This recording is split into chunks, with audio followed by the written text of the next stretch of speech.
Good morning everyone, Josh from the Automotive Clinic again. Alright, so today we've got the VX Commodore come in. This has come from a lovely customer that found us on TikTok. What our customer complaint is with this vehicle is it's got a slight misfire on the road.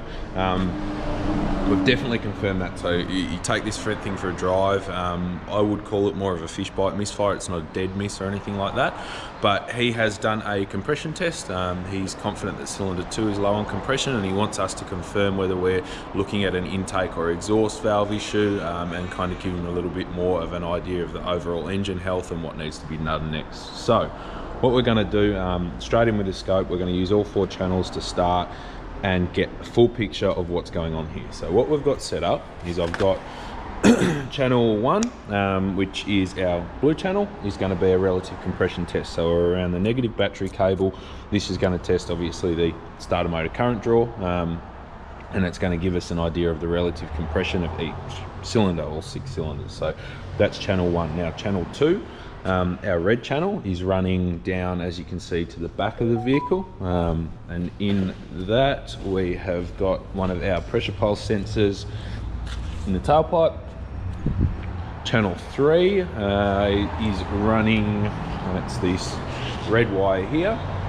It's running to one of the Jarhead Diagnostics VA sensors. I've got that shoved into the brake booster vacuum pipe, which runs into the back of the manifold. Now the reason for that is these MAF sensors have a big screen, so we can't go straight in the front here. Ideally, when we're measuring intake vacuum, we want to be behind the throttle valve anyway.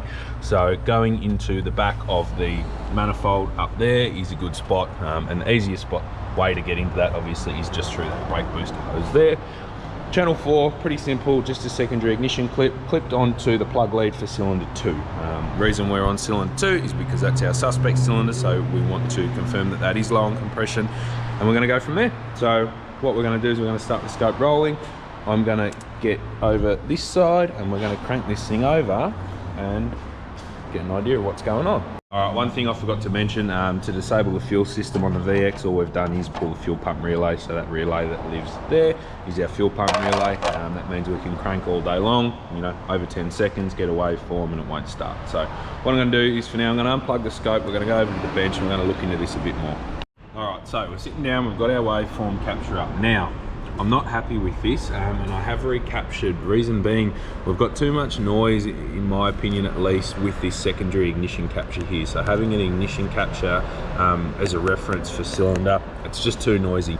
Other thing is, we also lost our exhaust pulse sensor, so it fell out of the exhaust halfway through capturing. If you see, I come across to the next screen and we've lost that. So we're going to ignore this capture for now. What I've done is Alright, so here's our recapture of cylinder 2. Now I've synced the injector and I've just turned it off, so our cylinder 2 injector sync is here.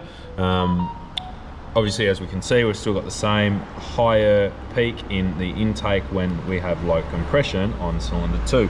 Next thing we're going to do on this is we're going to do an in-cylinder test with a pressure transducer, so the WPS will be going in there now and we'll get that done.